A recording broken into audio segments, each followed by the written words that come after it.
కరీంనగర్లో ఆదిలాబాద్ ఎమ్మెల్యే పాయల్ శంకర్ మీడియాతో మాట్లాడారు. కాంగ్రెస్ అధికారంలోకి వచ్చి 14 నెలలైనా సమస్యలు తీరలేదు. గతంలో టీచర్ ఎమ్మెల్సీగా గెలిచిన వారు అధికార పార్టీలకు తొత్తులుగా మారారని శంకర్ విమర్శించారు. రెండు పార్టీలను బుద్ధి చెప్పే అవకాశం వచ్చిందని, శాసనమండలిలో ప్రభుత్వం మీద పోరాడాలంటే బీజేపీ అభ్యర్థులను గెలిపించండి. ఉద్యోగుల సమస్యల గురించి 317 జీవో మీద ఎవరూ మాట్లాడటం లేదు. పట్టభద్రులకు, ఉపాధ్యాయులకు బీజేపీ అండగా ఉంటుందని పాయల్ శంకర్ చెప్పారు.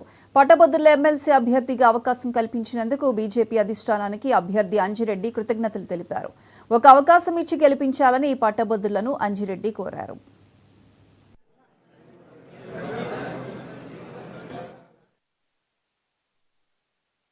ఈ సమాజంలో విద్యా వ్యవస్థ ఎంత గొప్పగా పనిచేయాలి,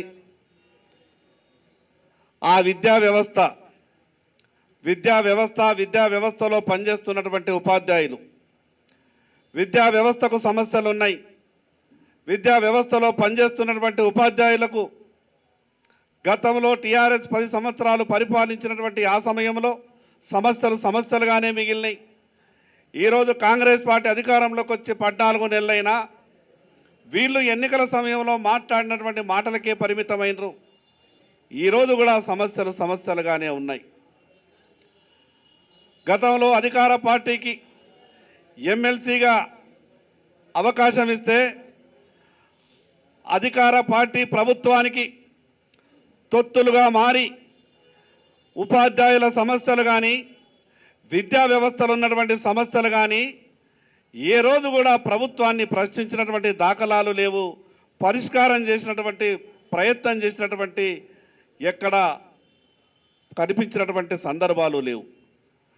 మరి అదేవిధంగా పట్టభద్రుల విషయంలో గతంలో ఏ ఆకాంక్షతోనైతే తెలంగాణ రాష్ట్రాన్ని సాధించుకున్నాము, గత టీఆర్ఎస్ పార్టీ పరిపాలన 10 సంవత్సరాలు పట్టభద్రుల సమస్యలు, ఈ 14 నెలల్లో కాంగ్రెస్ పార్టీ పరిపాలనలో పట్టభద్రుల సమస్యలుగానే ఉన్నాయి. ఆ రెండు పార్టీలకు అవకాశం ఇస్తే ఆ అభ్యర్థుల యొక్క పనితీరు, వాళ్ళు గెలిచిన తర్వాత శాసన మండలిలో వ్యవహరించినటువంటి తీరును పట్టభద్రులు గమనించారు, ఉపాధ్యాయ సోదరులు గమనించారు. అందుకే ఈరోజు అవకాశం వచ్చింది.